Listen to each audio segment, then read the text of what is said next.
Gentlemen, if I can kindly ask you to take your seats, please. Hey. See you here? I didn't expect it. Yeah, of course, yeah.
Ladies and gentlemen, if I can kindly ask you to sit yourselves down, please, because in approximately 45 seconds, I'm going to start. Thank you. I won't ask you to count with me.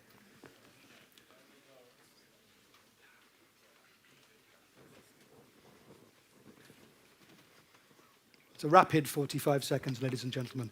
A very warm welcome to all of you to this event, Future of Our Grids, Accelerating Europe's Energy Transition. My name's David Rose, and I'll be guiding you through today's proceedings. Now, on behalf of ENTSO-E, I want to welcome, in particular, the European Commissioner for Energy. I'd like to welcome the Spanish EU Presidency, and I would like to welcome all of you here in the room, our distinguished participants and industry leaders. Now, today, we're clearly going to embark on a little bit of a short journey together, relating to the future of our electricity grids. That's what we're here for. We're going to explore a little bit of new territory, I believe. Clearly, we're going to recognize the progress that we've made so far, and there has been substantial progress so far. And at the same time, we're also going to focus strongly on investigating what is needed to ensure that our grids can help deliver on Europe's energy transition. So what are the objectives for the forum beyond that? Well, if you pay attention to the slide I've clicked onto here, you can see clearly we have two overarching objectives today. Firstly, to raise awareness about electricity grids and the crucial enabling role they play in facilitating an accelerated energy transition. In parallel, and equally importantly, to provide targeted inputs from the sessions that will follow, which I'll explain briefly in a moment, inputs and considerations for the ongoing EU-level policy discussions. Now, I suppose the question that we're all asking ourselves is, how are we going to do this today? Well, let me very briefly explain. So how are we going to deliver on these objectives? First, we're going to have, as we're starting now our plenary session, in a moment we'll hear our keynote speeches from the ENTSO-E Chair of the Board, from the Commissioner for Energy, and from the Spanish EU Presidency. We'll then transition with a 10-minute break for you to transfer to your rooms, which I'll direct you after, and to our 2 parallel thematic sessions. First on investment, and also then on regulation. Following a short coffee break for you, we'll then move into the second stage of our thematic sessions, focusing on people and procurement, and on project authorization and stakeholder engagement. These thematic sessions, of course, will provide an opportunity for all of you to provide your inputs on these key topics today. We'll then bring things together with a policy focus and concluding remarks back here in the plenary room, where we hear from the Director General of DG Energy. We will hear also from the International Energy Agency with their input, as well as also then presentation of the outputs from the thematic sessions by our moderators, and our concluding remarks from the EU DSO President, from the ENTSO-E President, and last but by no means least, again, the European Commissioner for Energy. So that's how we're going to deliver on those objectives today. So now, that's enough from me. That's my role of introducing things for you. Now I'd like to give the floor to the first of our 3 keynote speakers. Could we give a very warm round of applause, ladies and gentlemen, please? For Damian Cortinez, the Chairman of the Board of ENTSO-E. Over to you, Damian. Thank you very much. David. Good morning, ladies and gentlemen. Good morning, Vice President Ribera. Good morning, Commissioner Simson. I want to start, I think, on behalf of everyone in this room, to thank the European Commission and to thank the Spanish Presidency of the Council for the initiative of this conference. This is most welcome. This is very necessary. Why it is very necessary? I want to start to put a picture of why this is something that we need to do today. We as ENTSO-E, we are the association of all 39 European transmission system operators. In 2022, we published our vision, a power system for a carbon neutral Europe. With this work, the main conclusion of this work was that a power system fit for our carbon neutral Europe is within our reach. But 4 things need to change in order to make it happen. And those are, first, a market design upgraded for carbon neutrality, and we are already seeing the first steps in this direction, which are most welcome.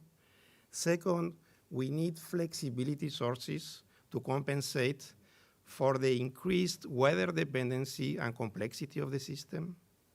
Third, we need a coordinated operation of the systems in order to use the existing grid to its limit within secure and efficient operation. And fourth, we need to invest in grid infrastructure. This 4th condition is the topic of today, and we are very happy about it. And let's make no mistake, investments in the grids will be needed. Even if we use all the smartnets, all the digitalization, all the coordination we can have between DSOs, with other operators, even there we will need massive investments. We will need to invest to connect all the new generation into the system.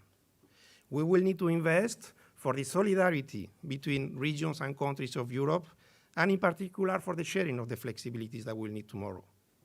We will need to invest, finally, simply to keep pace with the increased demand that would come with the electrification of the economy that comes with the energy transition. And when we talk about the grid, we talk about the whole grid, offshore and onshore, transmission and distribution. And we are very happy today to share this scene with our friends from the DSOs, who are also a very important part of what we are going to say.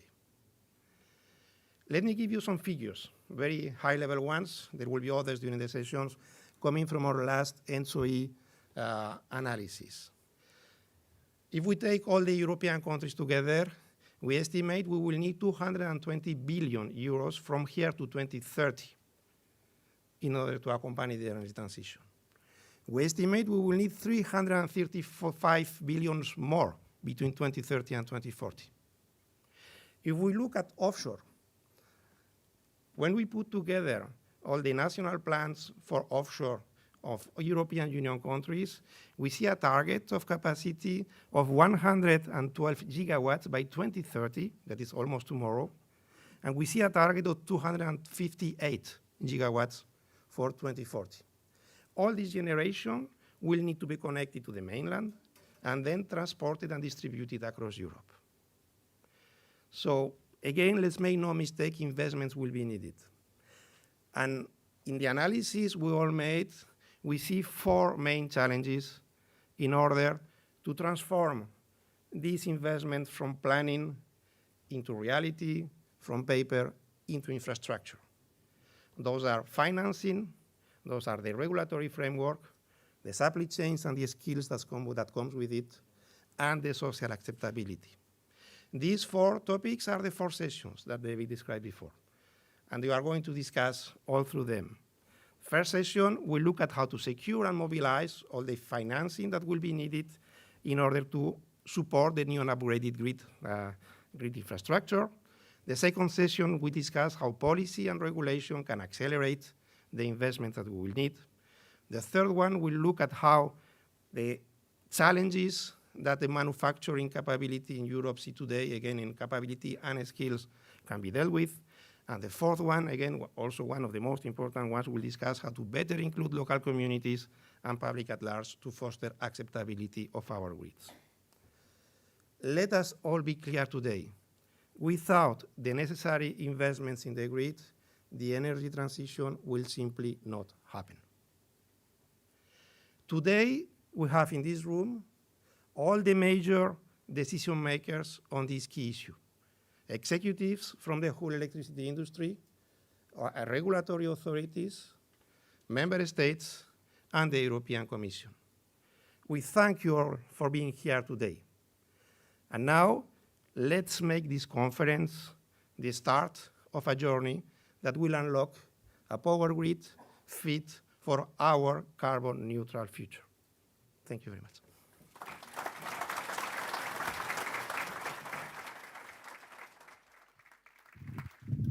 Thank you, Damian, and a clear call to action there at the end. So let's move without further ado straight on to the second of our 3 interventions to start things off today. Could we again, with a very warm, and I use the word warm here, ladies and gentlemen, hopefully the room's not too warm, a warm round of applause to welcome to the stage, please, the European Commissioner for Energy, Kadri Simson. Thank you.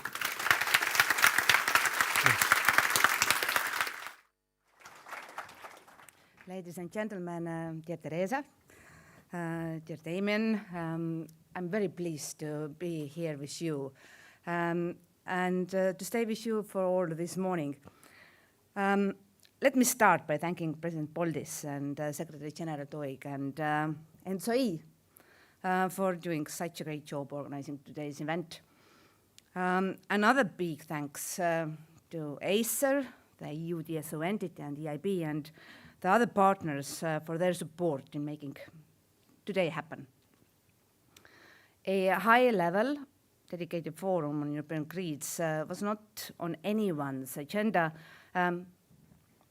this year, up until 2 months ago.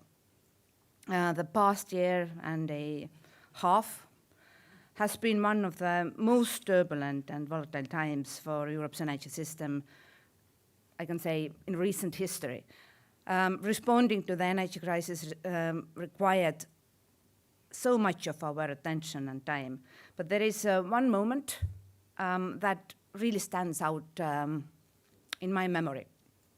On the 23rd of February last year, Ukraine disconnected from the Russian-operated electricity grid. And just a few hours later, Russia launched a full-scale invasion of Ukraine. And many believed that Ukraine's act of energy independence would be short-lived. But over a fortnight later, a fully synchronized with the continental European grid, they did that, and it worked. This kept Ukraine's electricity system stable, its homes warm and lights on even at the darkest hours of the winter. And it also meant that Ukraine is now interconnected with over 400 million consumers in 24 countries, most of which are in the EU. And I wanted to start with this historic milestone because we all must be grateful to ENTSO-E and the European DSOs for this incredible achievement. But also because this story underlines the importance of our electricity grid. Grids are at the core of the energy system. Power generators, transmission and distribution lines all working together to deliver energy to millions of consumers across our continent. Not only that, the synchronization of Ukraine also shows that grids are a matter of geopolitical importance. Europe has a dense network of 11 million kilometers. Our electricity grid is more resilient and flexible than any system across the globe. With the 10E regulation, we also have one of the most advanced and sophisticated frameworks for planning and developing cross-border network connecting member states. Grids are a true European success story. Success story of integration, cooperation, and mutual support. It's something to be proud of. But right now, we stand at a crucial juncture. On the one hand, under the revised Renewable Energy Directive, we have ambitious binding renewable energy targets for the Union of 42.5% by 2030, with an aspiration even higher to reach 45. We are seeing electricity demand growing fast in the coming years and supply of clean energy booming across Europe. This is good news. It's key to us achieving our climate neutrality and long-term energy sovereignty. On the other hand, we need to ensure that this clean energy is being delivered in homes and businesses across the EU. We need our networks to integrate the largest share of reliable, clean power. We need our grids to become more able to connect millions of active consumers. Thanks to the multiplication of solar and rooftop PVs, electric vehicles and energy communities, this power is coming online. We need our grids to be more resilient to weather-related shocks and better protected from cyber threats. However, as we speak, the pressure on our power infrastructure is palpable. I don't want to dwell too long on the challenges. We all know them very well. Whether it's a long waiting times renewable generation projects face to connect to grids, the grid congestion, the disruptions along the entire supply chain, or the impact of inflation and rising interest rates on new projects. Over the past months, I have had plenty of discussions with many of you around these issues. And the conclusion is very simple. Without a power network fit for purpose, we will not achieve our Repower EU goal to replace Russian fossil fuels, nor will we reach our net zero targets. That's why I want to thank once again organizers of this event, because the very moment when I went to President Boldis and ENTSO-E, we worked together on the idea to broad this topic at a high level.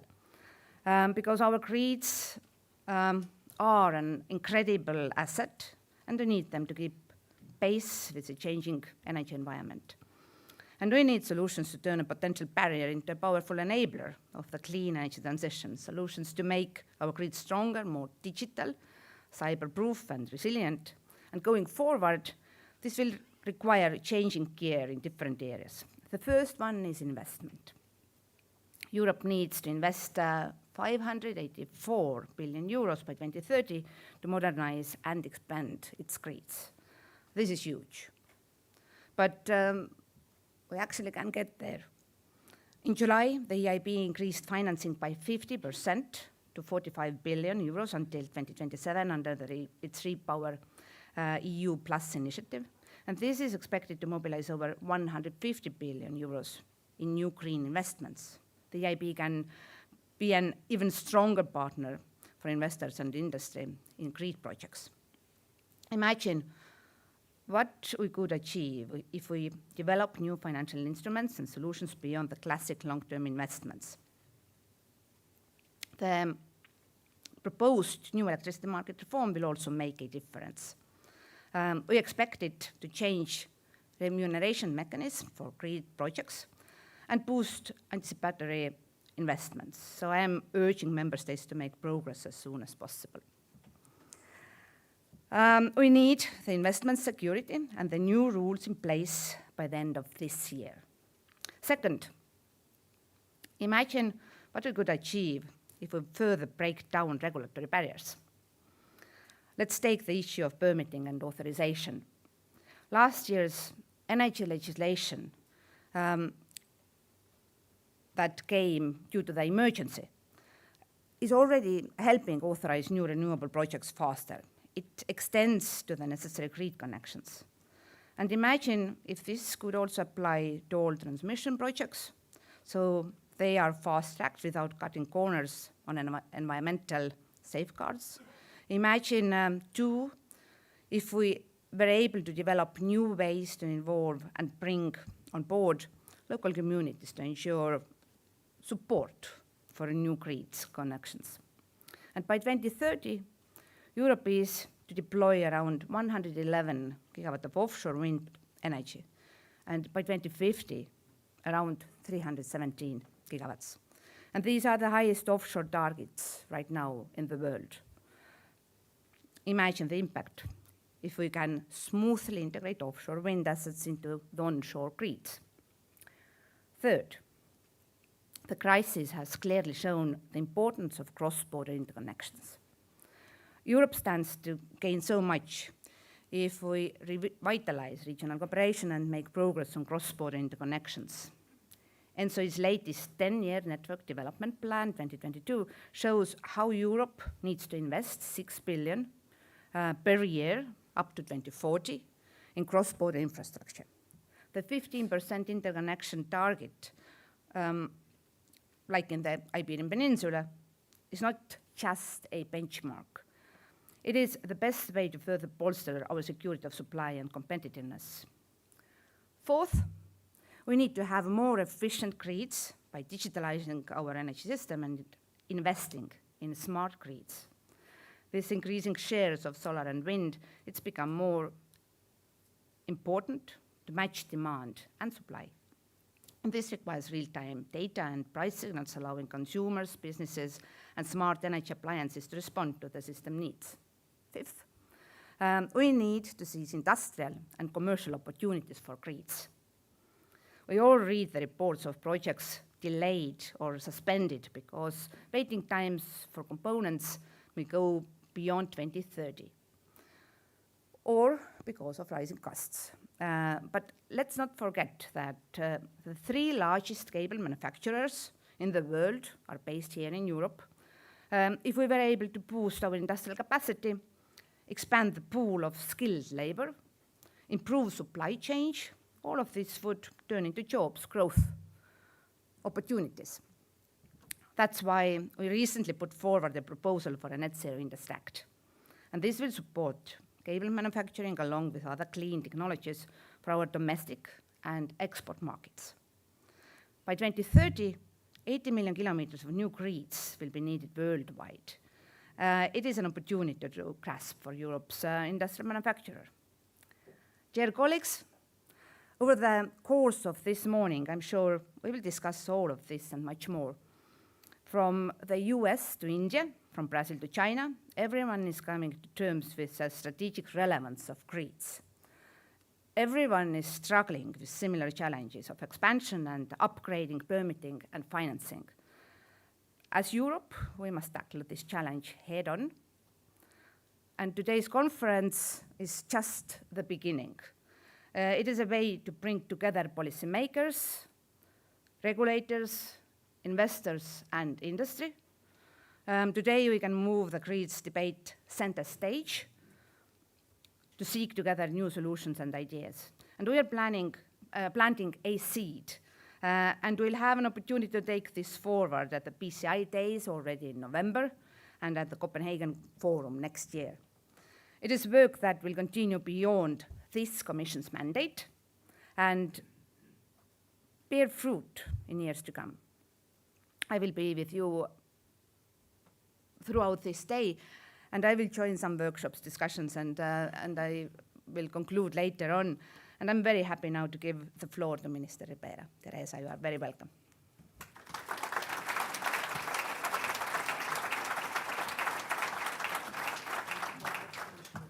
Clear acknowledgement of challenges. No, please, Teresa, do rest with us. Clear outline of challenges and also ways forward and ways of addressing those challenges. May I introduce you formally, Teresa? Please.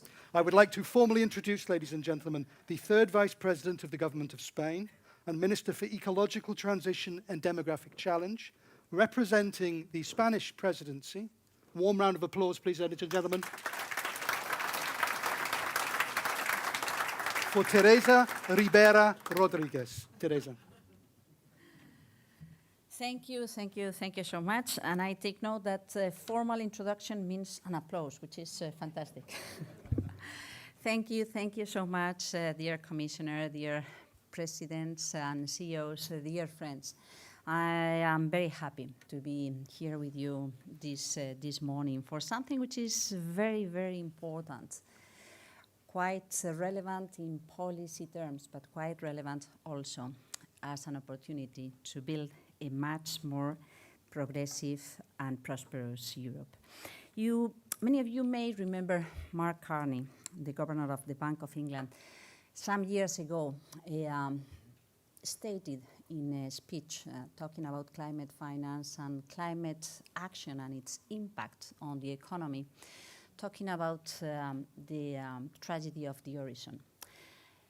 And I hope, even if you are in the horizon, this does not become a tragedy. But his main message was, if we want to avoid a tragedy, we need to take action and to orientate our decisions right now. This is why it is so important that you take the time, and we take the time, to have proper conversations on how we can improve the capacity to invest and to take the right decisions alongside the four main issues that Damian has introduced that are pretty important for the conversations to have in the coming months. What about the people? What about the regulation? What about the investment? What about the supply chain? Supply chain, which is not only cables, but many other things, including electronics, equipments, and materials. I have to say that this is something that it is not new for us in Spain. Almost 20 years ago, we decided that we were going to challenge to see to what extent the grid was able to go beyond what it was supposed to accept as an integration of a big share of renewable energy within the system.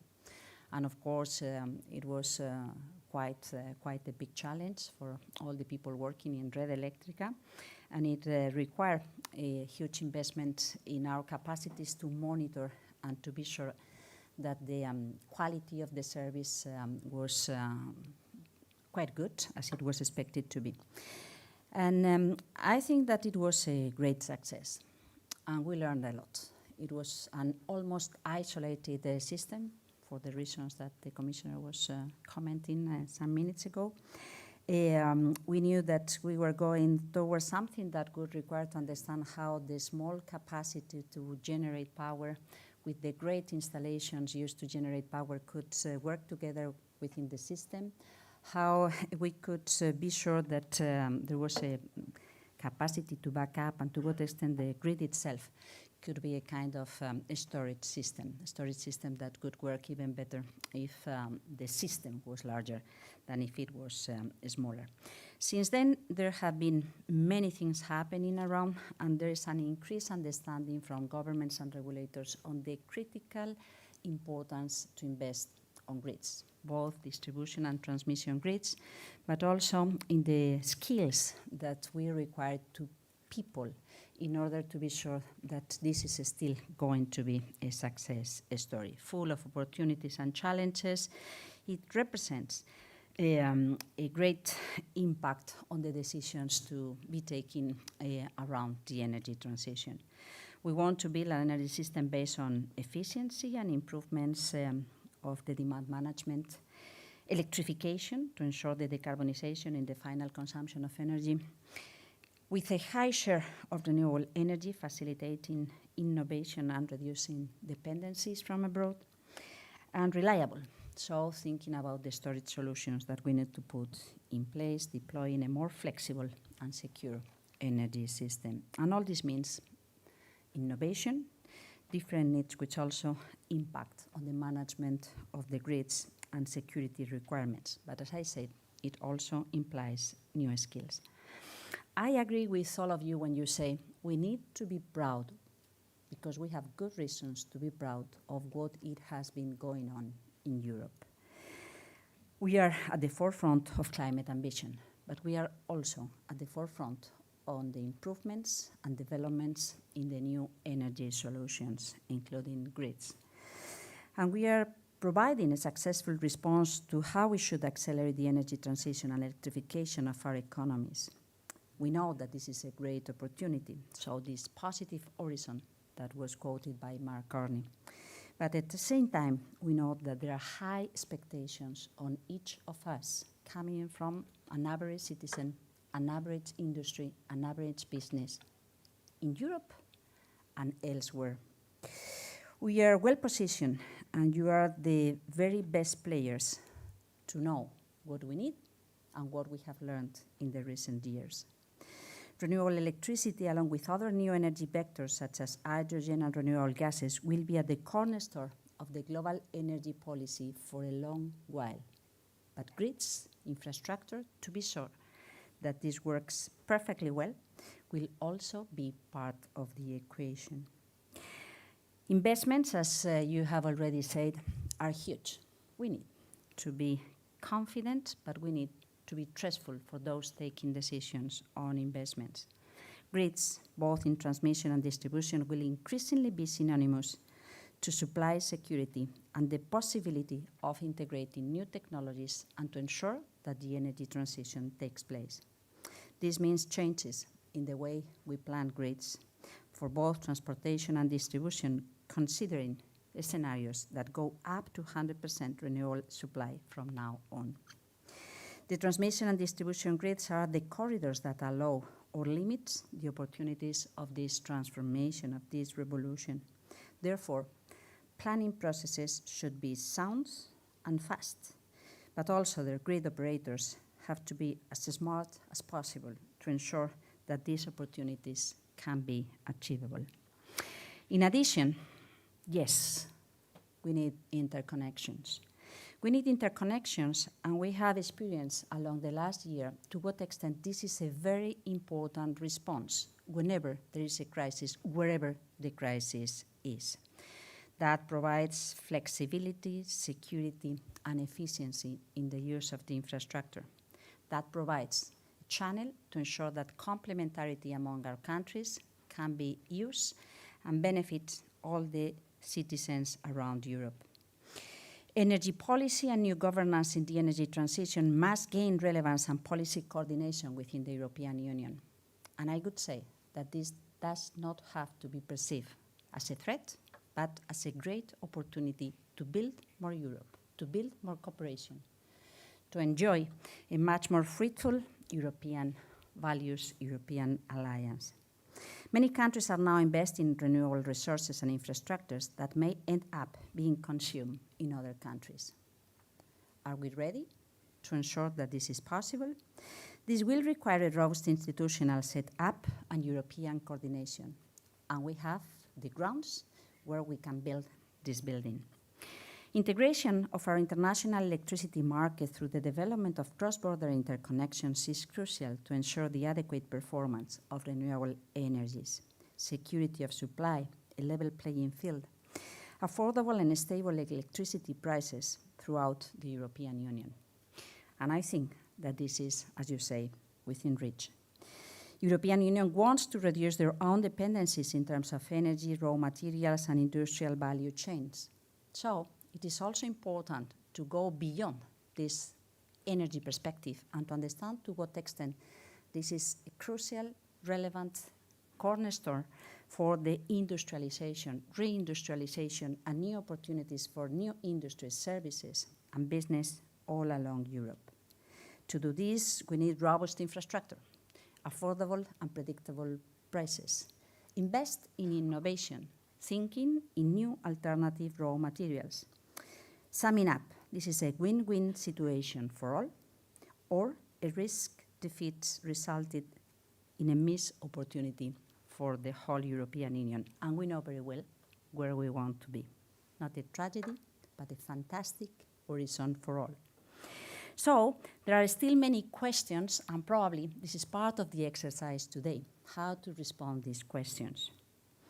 There are many roles that have been functioning for any operator of the transmission or distribution system that will be reinforced or will change a little bit or widening a lot. We know most of them, but some of them become new challenges.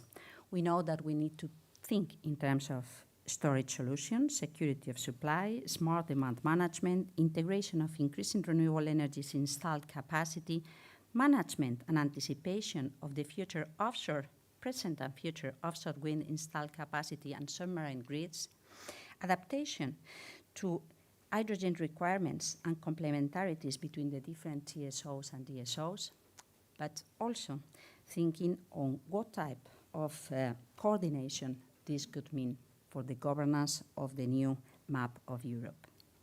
Innovation and improvements in the use of the built infrastructures is also a must, and you have been working on that for a long while, but you will have to work even harder. Someone said once that telecom could not have developed so quickly if they had remained inspired by the physical enlargement, full stop. This is something that we also need to integrate much further in the development, in the enlargement of around infrastructures for electricity transmission and distribution. It may be right or wrong, but there are many questions that are still relevant. What innovations, what the efforts to increase the productivity of the materials and infrastructure that do already exist? What bottlenecks in supply chains? How to improve the use of the existing infrastructures? How to ensure that people do support new infrastructures or changes in the existing ones? How to address the relative low use of these capacities along Europe through a much more standardized approach to its security commitments, its requirements of quality of supply. How integrate digital performance and become what you are already, a 21st key player for the economy. Which partners are the key partners to do so? What type of regulation could facilitate this transformation at the right speed? What are the risks that the electricity grid face vis-à-vis the impact of climate change? How can they be better adapted to extreme weather events? What changes in the offer and demand? What new materials are needed to extreme temperatures of heavier storms? How to ensure that the required investments to respond to the development and the adaptation of the new functions take place? How the social demand to keep working on the functioning with the unaffordable limits and the expectations of investors? What type of skills we need to invest in? People will always be key. It happens that I am also Minister of Environment, and I can assure you that when talking about permitting, which is, of course, a critical point in this conversation, we always feel that the main problem is not what we publish in an official, paper, journal, but how people on the ground feel about the new infrastructure. So social support, social engagement, explanation, implication of the territories is absolutely key. Understanding the benefits of what we do is the very relevant barrier that we need to overcome. Without public acceptance, we risk failing to achieve the goals of the energy transition. With the public engagement, with the employment, with the innovation, with the aspiration to build a much more better future, we can go far ago. Thank you so much. I'm waiting for your very smart answers to all these questions around these 4 groups of themes for discussion. And again, I'm sure I'm speaking on behalf of all my colleagues in the Council of Energy. You can count on your governments, you can count on the European Union to build a much more better Europe. Thank you.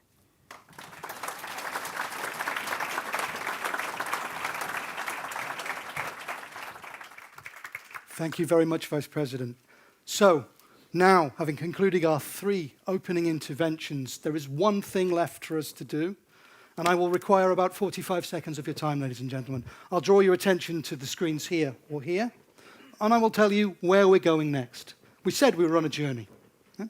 So, when you go out the main door here on your right and go along the corridor, you will find on your left, you will find the lift or the stairs. They take you down to floor 3, where you will find the 2 thematic breakout rooms for the 2 respective sessions. There is signage on the way to guide you, and there are colleagues to also accompany you on your journey. I wish you all an incredibly vibrant and productive series of thematic sessions, and I therefore conclude the plenary, ladies and gentlemen. Thank you very much.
Thank you very much, Mr. Sadamori. So we take note, ladies and gentlemen, coming soon, the IEA report. Thank you for giving us a first glimpse of that and those 6 clear calls to action at the end.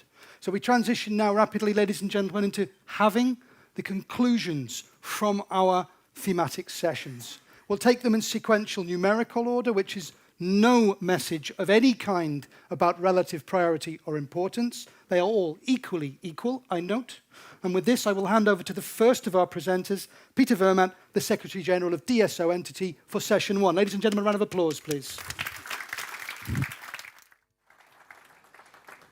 Thank you, David, and good afternoon to every one of you. A lot of known faces and new faces. It's a pleasure to be here with so many people to bring the grids forward.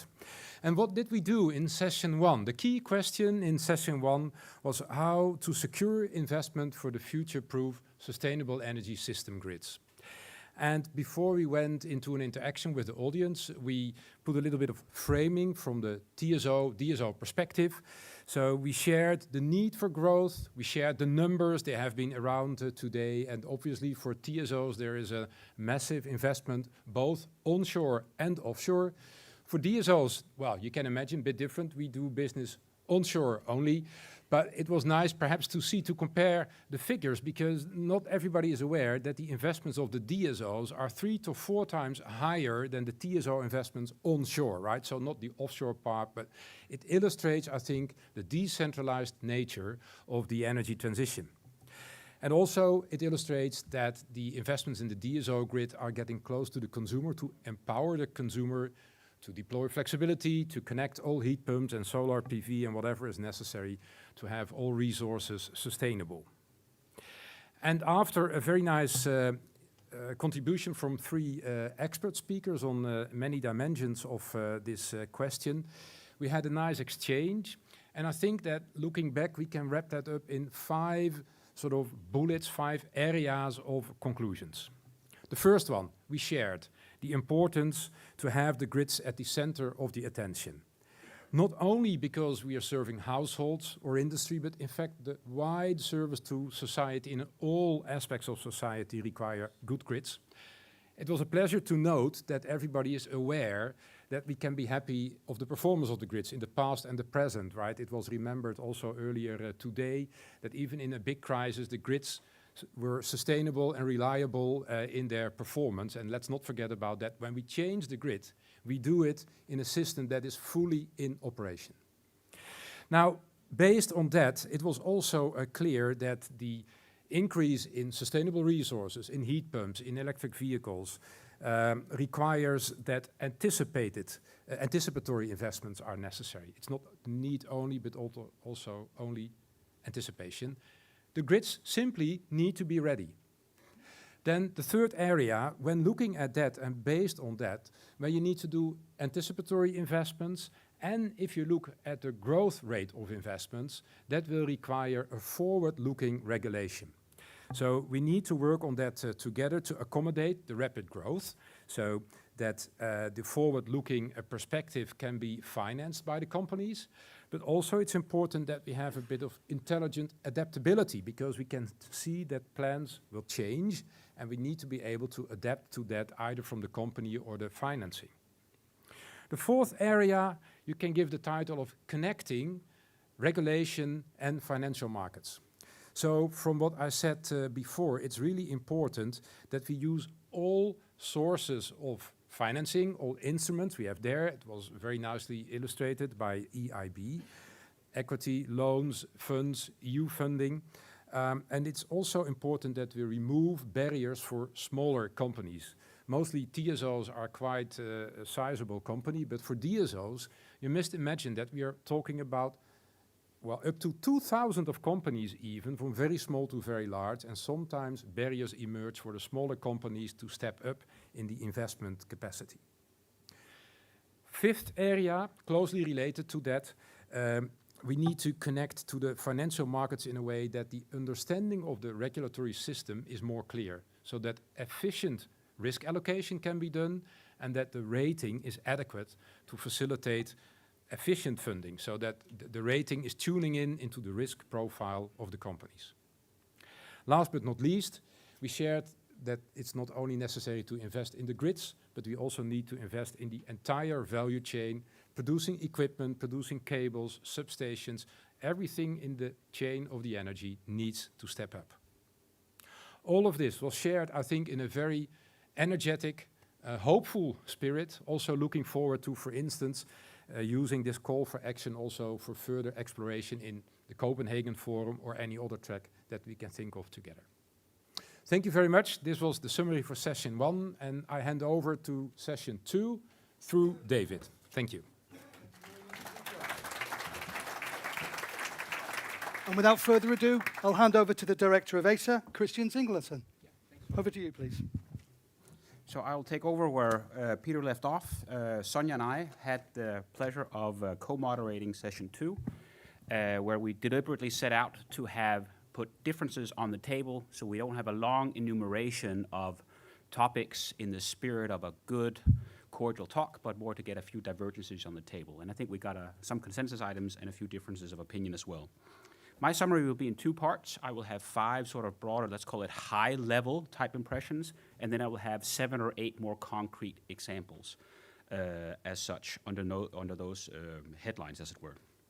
So in the first bucket of sort of broader high-level impressions was, I think, broadly shared by all. We are not in an incremental mode.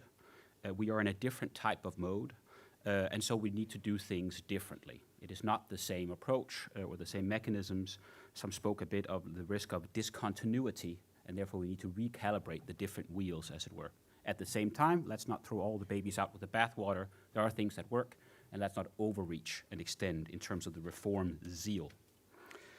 Second high-level impression that I would bring is that implementation remains key. Some pointed to the clean energy package actually still being in force as such, but not being fully implemented everywhere.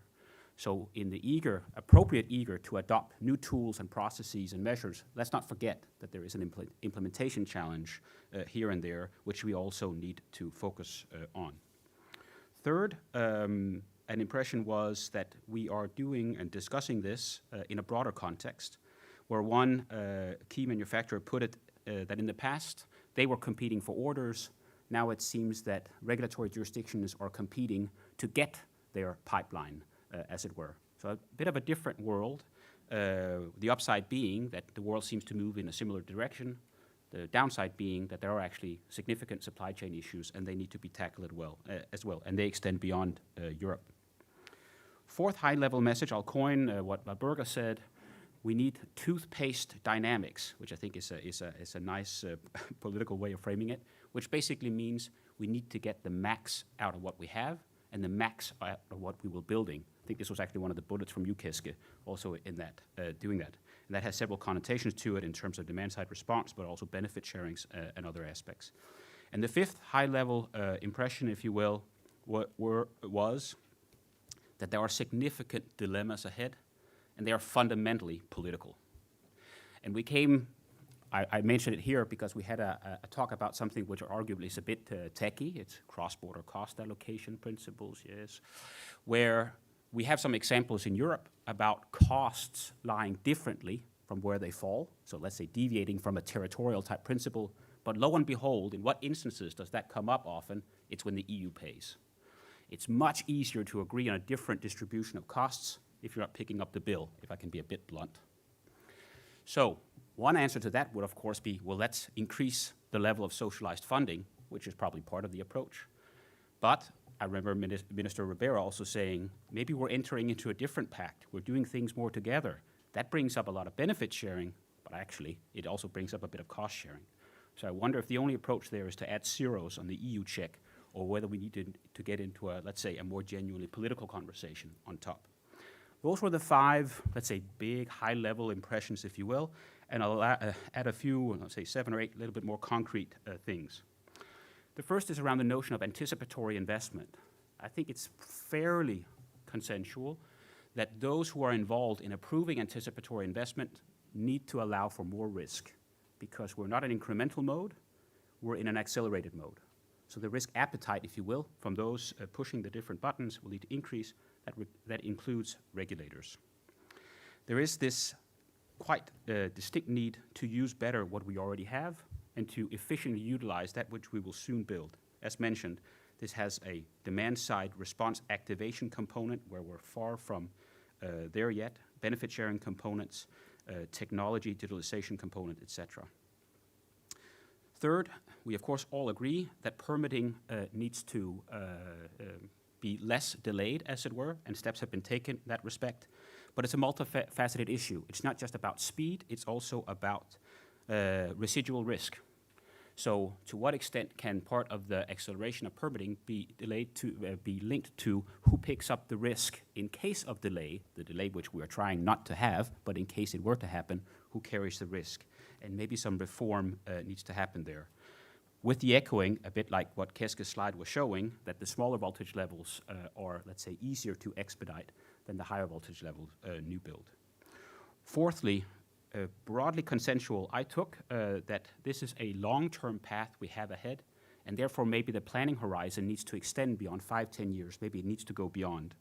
That is sort of the time frame that has that implication, but it also had implications in terms of planning governance, because the field of stakeholders today may look different 5 years from now, 10 years from now, 15 years from now. So it needs to be an inclusive planning type process. Then fifth, if I can check my notes here, yeah. There is a link, Peter actually links to what I think you brought out as well. There is a link to the new financial environment. And the rate of return needs to match. But of course, if borrowing costs increase, then let's say, that needs to be reflected in the rate of return decisions ultimately taken. So there is an element there of, let's say, keeping up to date with the new financial environment, which is a bit similar to what you said. Sixth, there is a recognition that under the broader efficiency enhancement headline, there is a need to scale, to standardize, and therefore also replicate. And that can be industry-led, but it's probably also involves different parts of industry to get that going. Seventh, and I think that will conclude, a number of, let's say, more concrete examples of things to enhance, drawing on some concrete positive examples in some jurisdictions across Europe, have grid capacity overview, much more visibility on grid capacity and the lack thereof. That will make the different chains, the links in the chain function better. Flexibility needs to be assessed holistically, relates to market design discussions, etc. There needs to be coordinated flexibility needs assessment. The value in combining different technologies, where one interconnection can actually incorporate different technology solutions, which also be an efficiency enhancer, and issues around connecting queue reform, which is prioritized heavily in some member states, but not so much in all.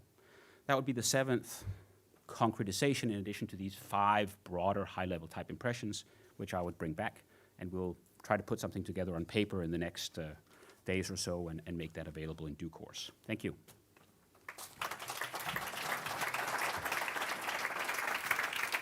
Thank you very much, Christian. As Christian alluded to, ladies and gentlemen, you may already be aware the conclusions from the sessions will be published on the event website subsequent to the event in the coming period for you to obviously to see in more detail.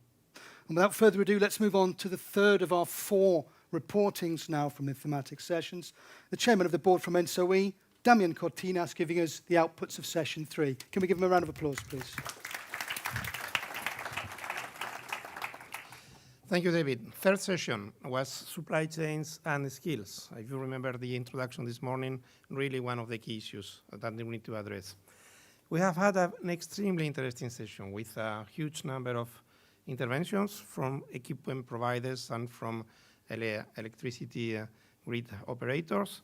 And it is going to be difficult to extract the richness of what was there. So this is something we will keep for the detailed conclusions that will come. But there are a number of things that I think are important to point out now when we do this assessment.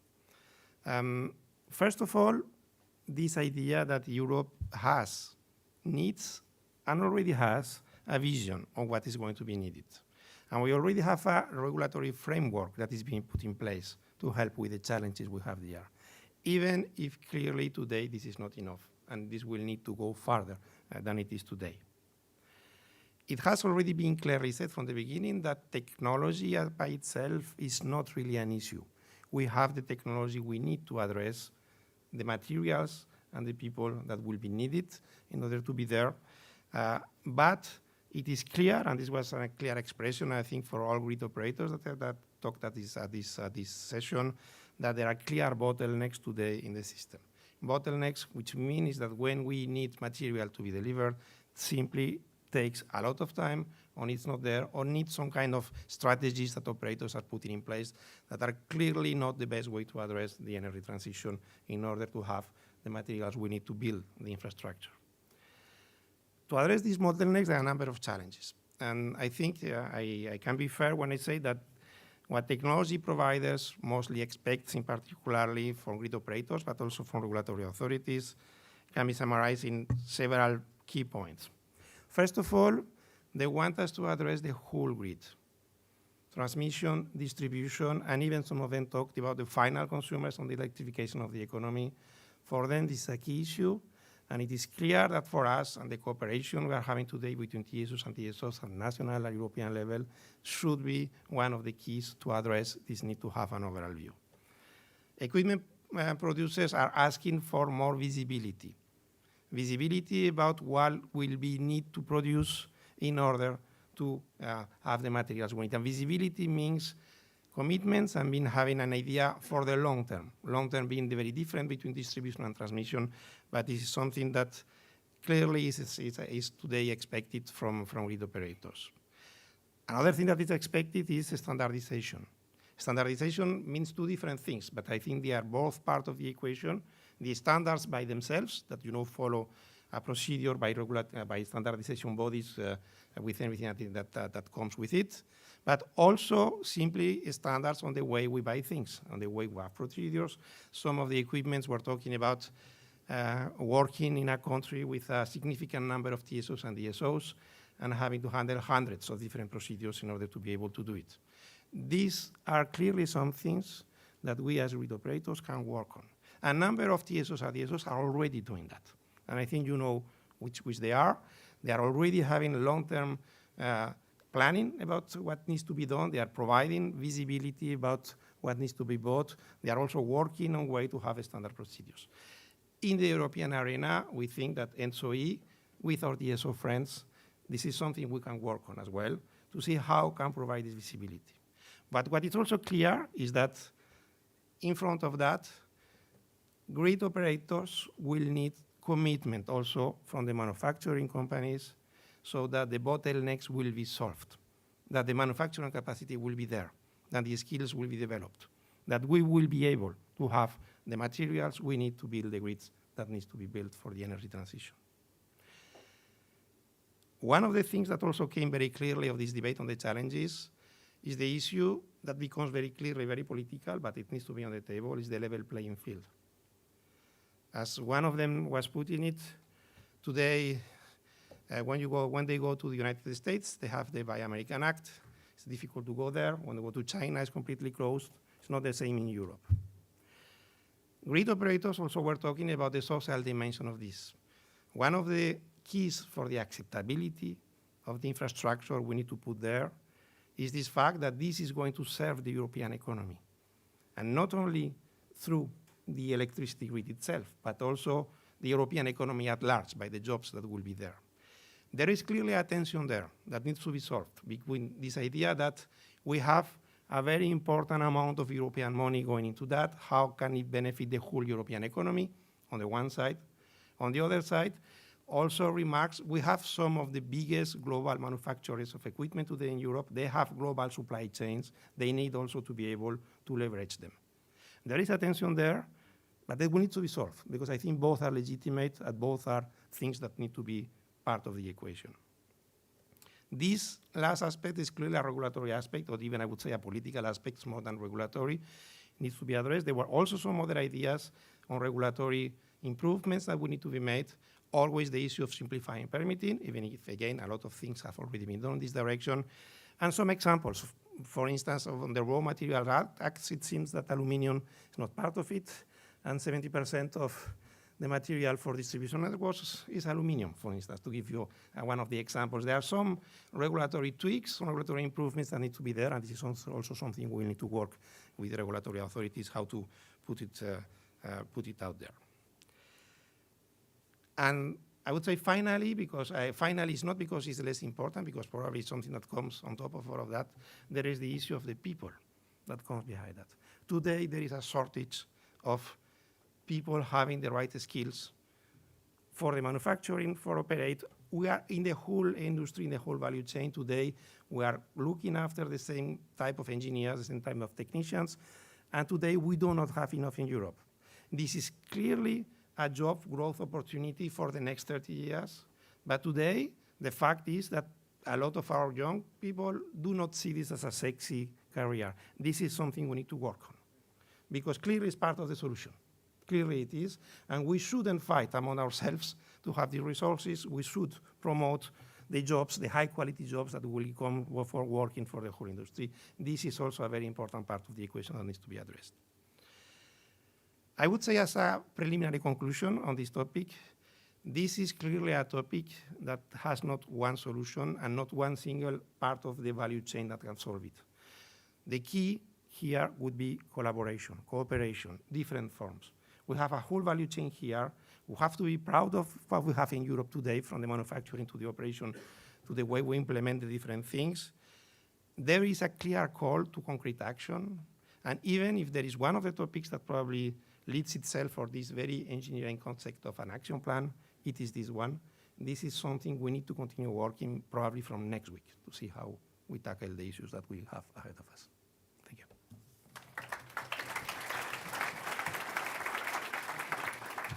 Thank you, Damian. Without further ado, ladies and gentlemen, keeping an eye on time, I give the floor to the last of our 4 reporters from the sessions, the CEO of the Renewables Grid Initiative, Antonella Battaglini. Antonella, please. Can we give her a round of applause, ladies and gentlemen? Thank you very much. So in session 4, we basically address 2 topics. One is how do we accelerate permitting, and the other, how do we deal with public opposition on the ground? So how do we engage local stakeholders? I will tackle first the permitting, the speeding up of the permitting, because we concluded that a lot of the regulation that we need is already in place. We need to implement it. We need to implement it at national level and local level. This will require staffing, permitting authorities, but will also require coherence between the EU targets and the national targets, so that national regulators have very clear mandate on what to support and what not. One example from the DSO's world has been also that it is helpful, not only for the permitting, but also on the ground, bundling permitting proposal. So we will take this into consideration later on. Now, how do we deal with public opposition? It is great that it is on the table. I think between yesterday evening and today, most of the actors here are convinced that we cannot deliver the energy infrastructure that is needed without the support of the people. And therefore, this has taken most of the time during the debate. And we concluded that building grids is not only about facts, but also, and probably even more, about emotion. You may remember some weeks ago on The Economist front page, there was hug pylons, not trees. I would like to stress that if we want to engage local communities, we need to understand why they oppose. And understanding why they oppose, it has been discussed, require a dialogue. Doesn't mean doubling consultations, not at all. Doesn't mean prolonging consultation, absolutely not. But having a dialogue, answering the questions, trusting and providing, showing respect to the communities. Why this is necessary? because benefits and impacts do not, they are not evenly distributed. You will see when building grids alone is a benefit from a social point of view, but a lot of the impacts are actually taking place in those communities, in those often rural areas where few people live and where the benefits are not really perceived. So we need to find ways to recognize also in the investments that we do that these local communities need to receive something back. It's about a just transition, it's a fair transition. And so we need to keep this in mind. Speeding up does not mean reducing the quality of the project or reducing the quality of the assessments and the engagement processes. It is about adding efficiency to the processes. So it was suggested that doing a robust strategic environmental assessments help speeding up because it provides knowledge. Also, talking to communities is not a waste of time because in the communities, it's where knowledge is, the local knowledge, that can help delivering and designing better projects. So trust is a long-term effort, and we need to invest. There's been talked a lot about anticipatory investments. Let's accept that anticipatory investments are also needed in terms of communication and engagement. I would like to mention one more thing, is that each transition, each change brings anxiety. Some people think that we are going too fast and others that we are not going fast enough. But these also bring tensions in society. And only through a dialogue and trustful relationship we can address this. Finally, communication. We need to communicate all together. It's not possible that you say A, you say B, and citizens get confused. We need the backing of policymakers, of governments, a clear mandate for energy regulators, permitting authority, the courage to take decisions, but also we need the industry, the entire system, energy system, have to come together in explaining and supporting grid expansion. Thank you very much. Thank you, Antonella. Could we just give one extra round of applause, ladies and gentlemen, for the reporters from our sessions, please? I think capturing 70 minutes of dialogue and condensing it into 5 or 6 for you, I think they deserve definitely that extra applause. Now, keeping an eye on time and respecting everybody's time, let's keep moving, please. We now have our last phase of 3 final concluding sets of comments. First, from the DSO perspective, then from ENTSO-E, and then finally from the Commissioner for Energy. So without further ado, can I bring to the stage the President of DSO Entity, Vincenzo Ranieri, for his brief concluding comments, please. Thank you, Vincenzo.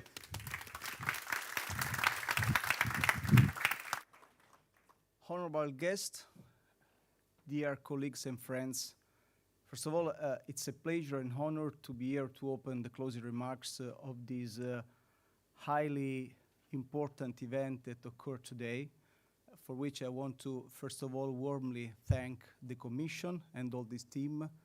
I don't want to phrase all Dite, Mechtild, all the team that has been working to the event, but to the fact that this event has been possible. And of course, to our sister association, ENTSO-E, that organized this event, and with the high profile and with the right timing, because timing is important, especially for the topics that have been discussed today, and that, of course, that will have some other consequences in what we have to do. Of course, together we have deepened today which are the main challenges and potential concrete opportunities in order to foster the new the energy paradigm of the future, or I would say the energy paradigm of today, because we know exactly what we have to do. We know that we have to deploy and foster the new energy paradigm that see a decentralized, decarbonized, resilient, and flexible infrastructural model. And we are well aware that to have a decentralized energy system, the role of distribution system operator is key. It's a matter of acknowledgement, because we have to admit that in the last 10-year political and regulatory debate, the distribution business, distribution system was probably not well placed in the point of discussion, and it's a fact that, on the other hand, what's going on in this moment in our European continent sees a deep, strong involvement of, and stress in some way, on the distribution systems for what concern the development of the energy transition. It is estimated that 70% of the new renewable capacity by 2030 will be installed on distribution framework.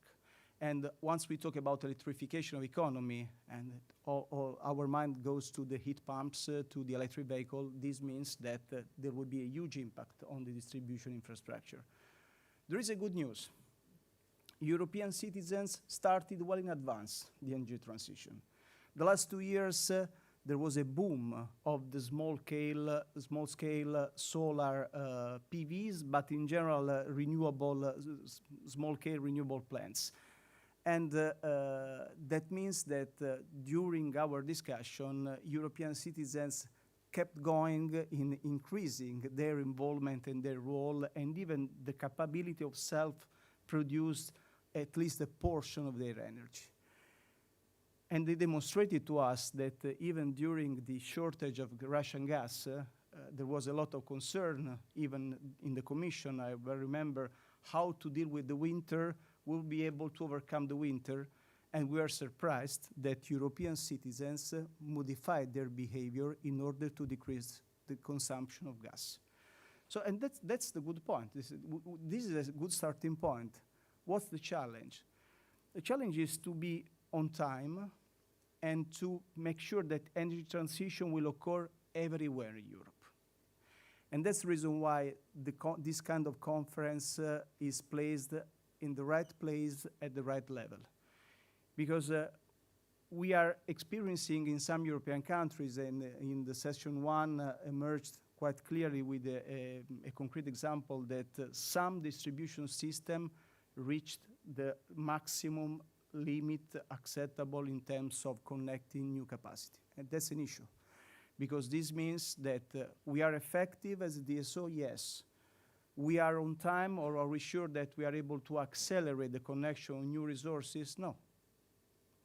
And as also International Energy Agency confirmed, this kind of delay might be an issue, not only for the achievement of the goal of the energy transition, but in a wider sense, even for the competitiveness of European economy.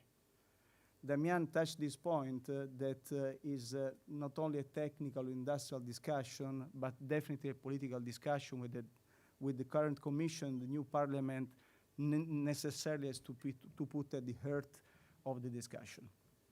In that respect, of course, distribution network by definition is the natural platform where this kind of interaction will occur among consumers, among producers, the upcoming energy communities that hopefully will be spread around Europe.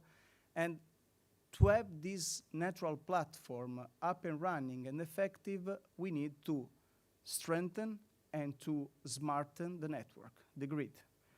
And therefore, Dieter was very clear talking about twin transition, because this is a huge challenge of DSOs. How to deal with this twin transition, again, being on time and be sure that each single DSOs of the 2,000 DSO in Europe, in every single country, will do that. We don't want anyhow, we have to avoid in any way that there will be some citizens that will benefit from the effect of energy transition, and there might be some other region in Europe that are not benefit. And that's the role that the entity, together with ENTSO-E as technical body, and of course, with all the participants to this conference that we have to anyhow to reach. I think that I don't want to repeat the main conclusion that were quite interesting. There are just 2 points that I want to highlight. Once we talk about smart grids, no matter then distribution, transmission, we need a smart regulation. What's the main characteristic of a smart grid? Must be flexible and must be adaptable to the context. Therefore, we need a regulatory framework that must be smart, that must be able to adapt to the scenario, that would be forward-looking. There might be also in a huge and I would say positive challenge with the system operators, might require, in exchange of huge investment or anticipatory investment, higher benefits. And there is this instrument, it's called output regulation. There are some good examples in Europe of output regulation, but still they are few and scattered.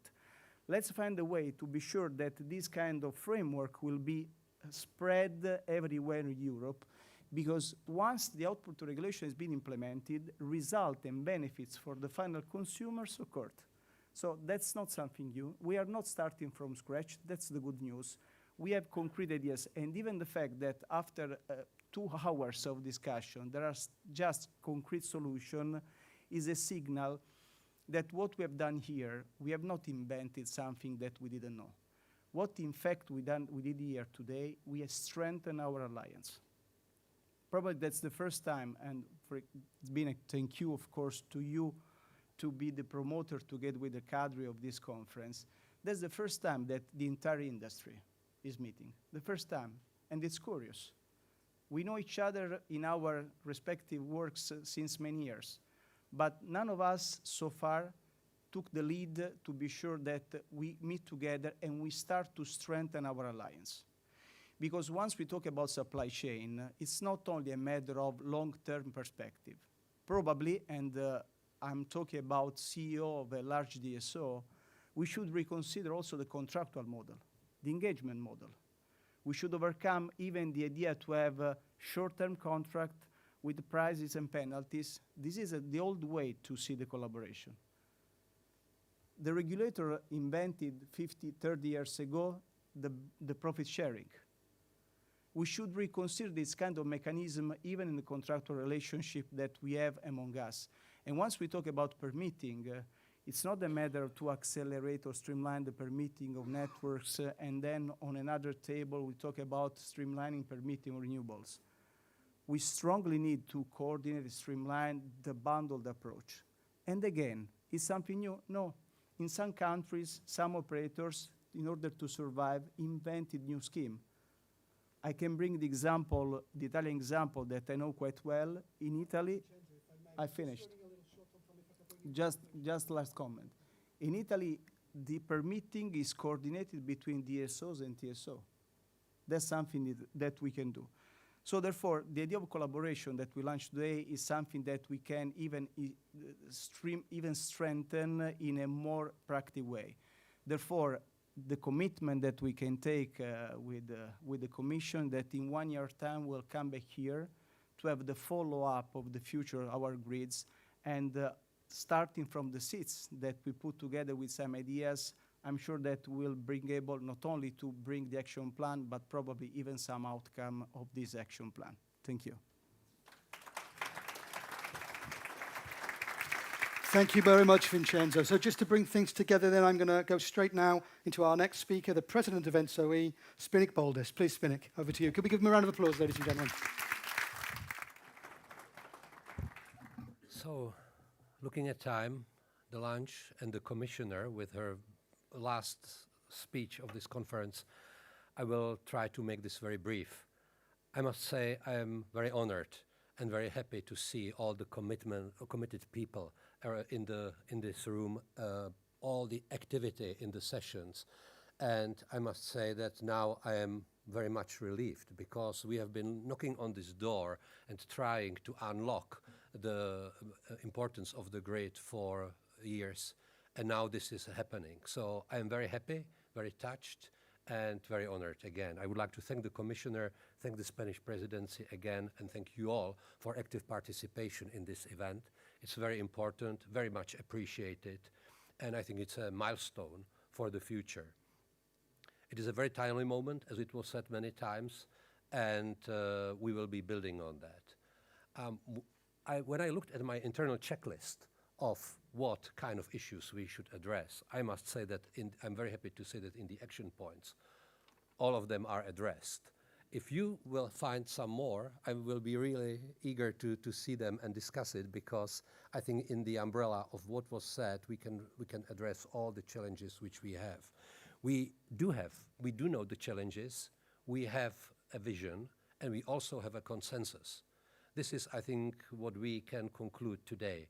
And that's very important, because based on this, now it's up to all of us to continue to build the strategies, concrete actions, and address these challenges and structure them in the way that they will be the most efficient for speeding up the green transition.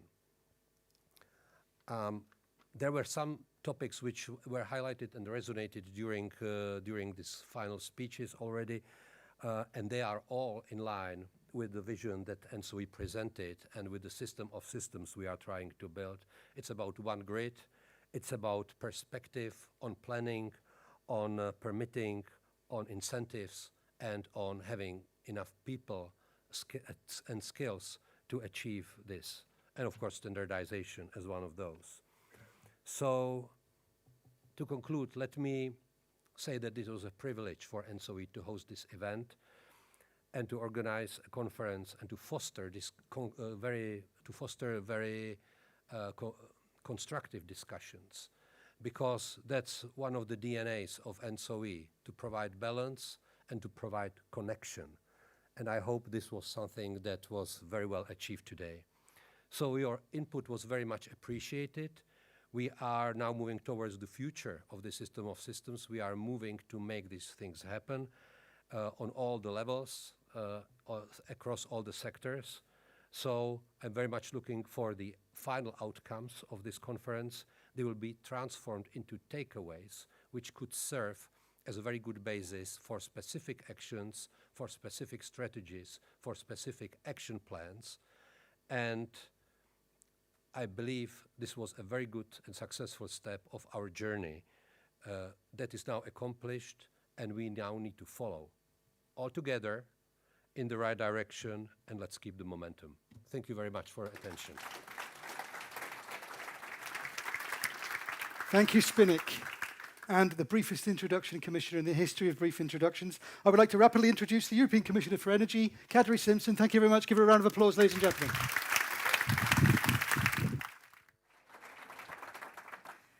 I do believe that you agree with me that this has been a truly impressive event, because bringing together more than 250 high-level participants to discuss the future of our grids by any standards. This is an achievement. And once again, my sincere thank you to ENTSO-E for organizing this event. And now we must keep up this momentum, and I'm going to be very pragmatic, and I tried to set some points, because all what I heard today here was about focusing on solutions.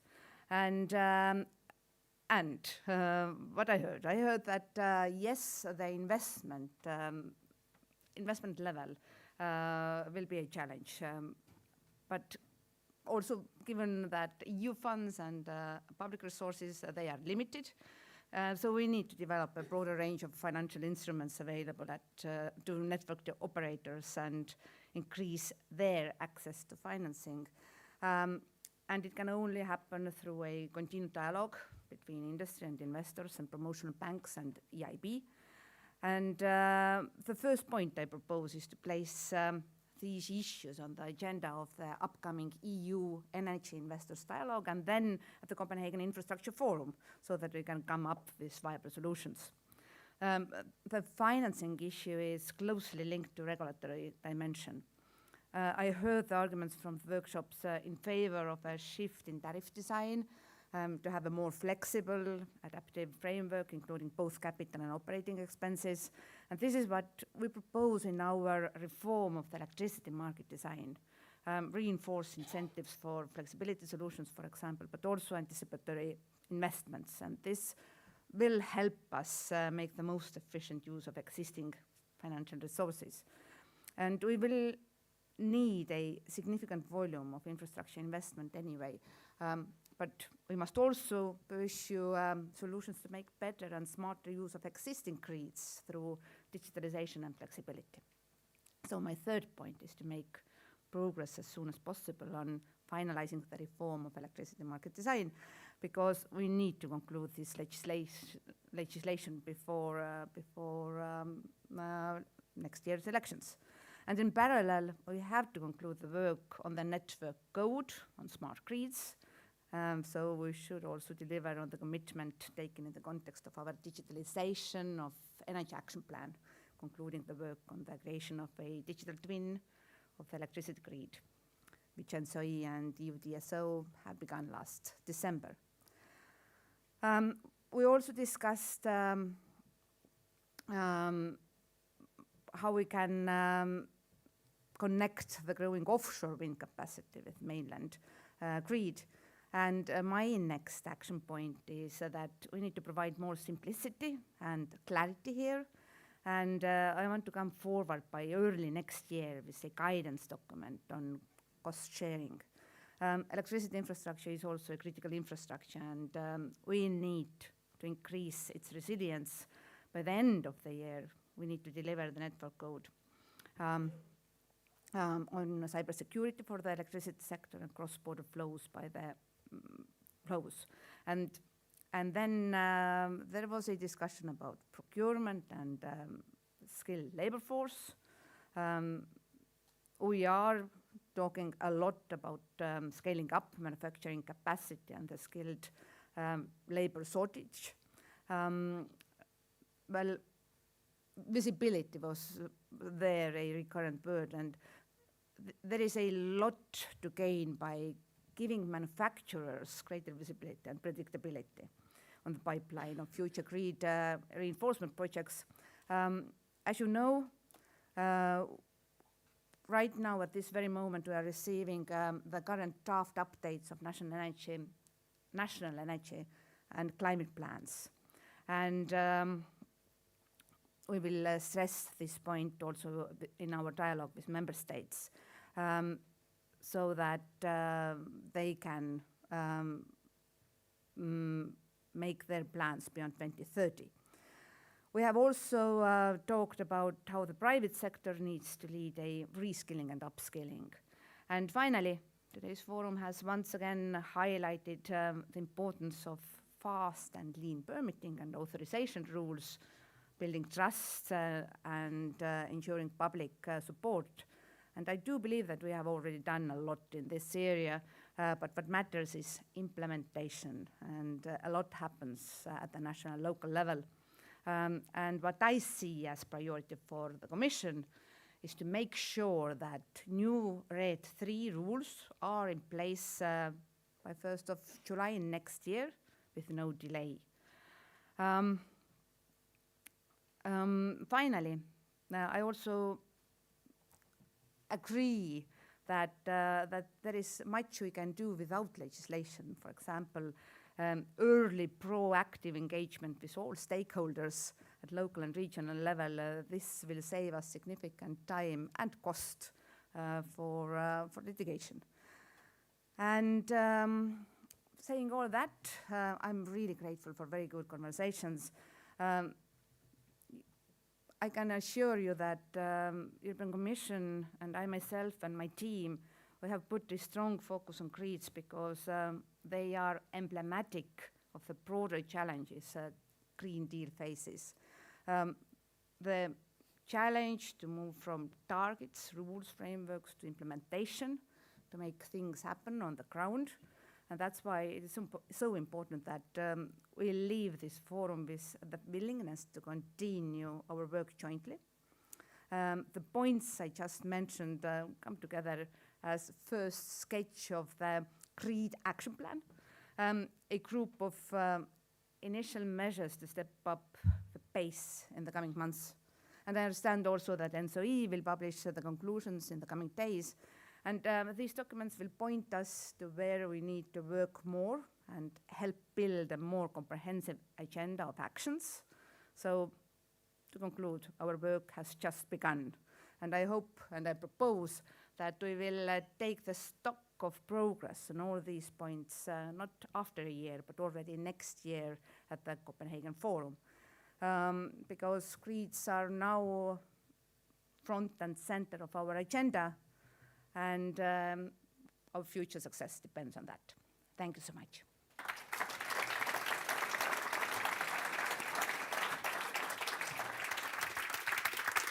Thank you very much, Commissioner. I need 45 seconds of your time, if you'll permit me.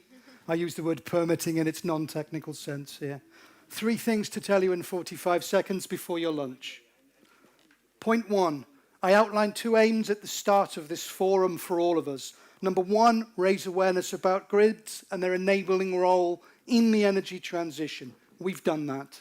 The second aim, provide targeted inputs into the EU-level ongoing policy discussions. That has been done too. So I can, on that basis, from what we've heard from our speakers, measure a degree of success in our event today. I hope there's been value for all of you as attendees, regardless of your role as a speaker or participant. That was number 1. Number 2, lunch is upstairs on level 4 now. And number 3, I declare this forum officially closed. Thank you.